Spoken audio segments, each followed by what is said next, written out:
awesome, because for some, that night was a nightmare. We can sing that song now because we know the outcome, but for many it was a nightmare. Reminded me when the Eagles played the Giants. It was a nightmare. But for the Giants, it was a dream. I'm trying to get my mind around cheering for them in the Super Bowl. Amen.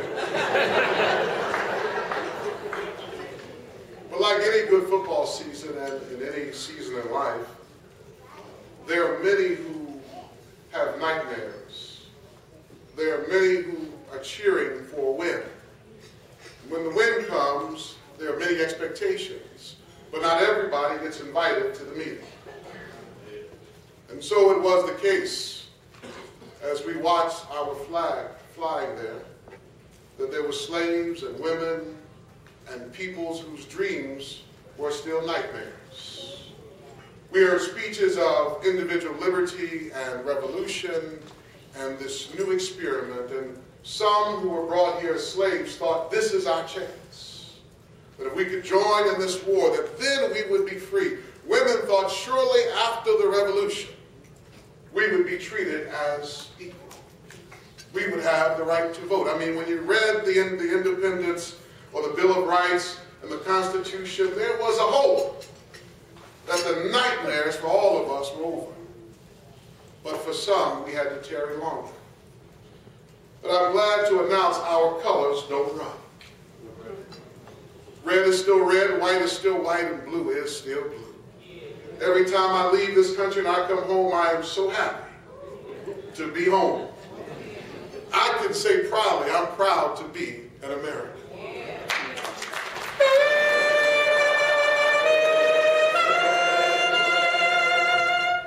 Every year we come to celebrate the dream of Dr. Martin Luther King as if it's something separate and different and apart from the American dream.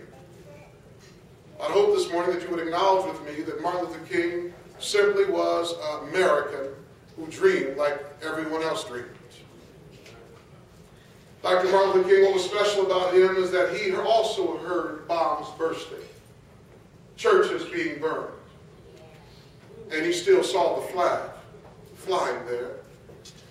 And I suspect that flag gave him hope and a belief that the Constitution on which we stand, the Republic for which we stand, I think that gave him confidence that if he could make it to Washington, D.C., to give a message to people whose bloods run red, white, whose blood runs red, white, and blue, that they would hear the message, they would hear the dream, and it would resonate not because it was his dream, but it would resonate because it is the American dream.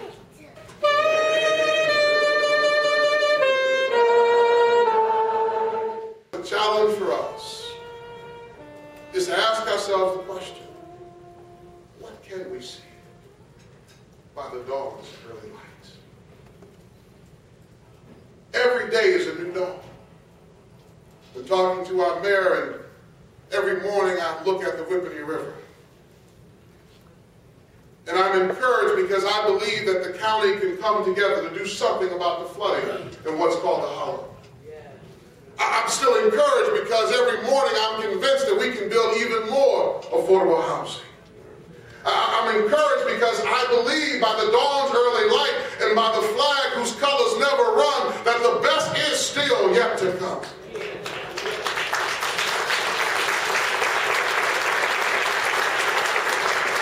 I'm convinced by the dawn's early light that many of the people of this community who had to leave because of the cost of housing and what seems to be discrimination, but we don't want to call it that, I believe that we can do something different.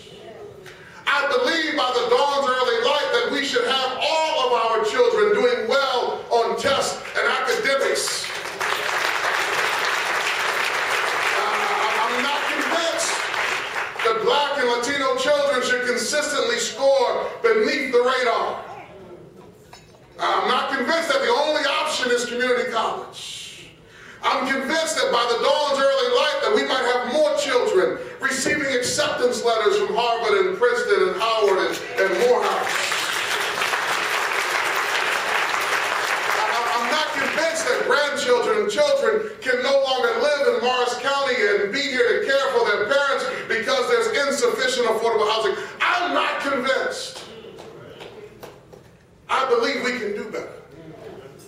I believe God has blessed Morris County to be one of the richest counties in the world. I believe God has blessed us to have some of the very smartest people and some of the biggest hearted people. The challenge is, do we approve of the dream?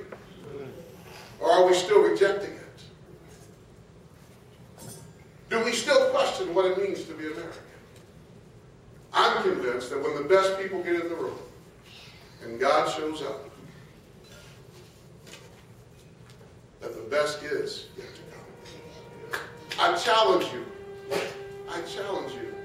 to approve this.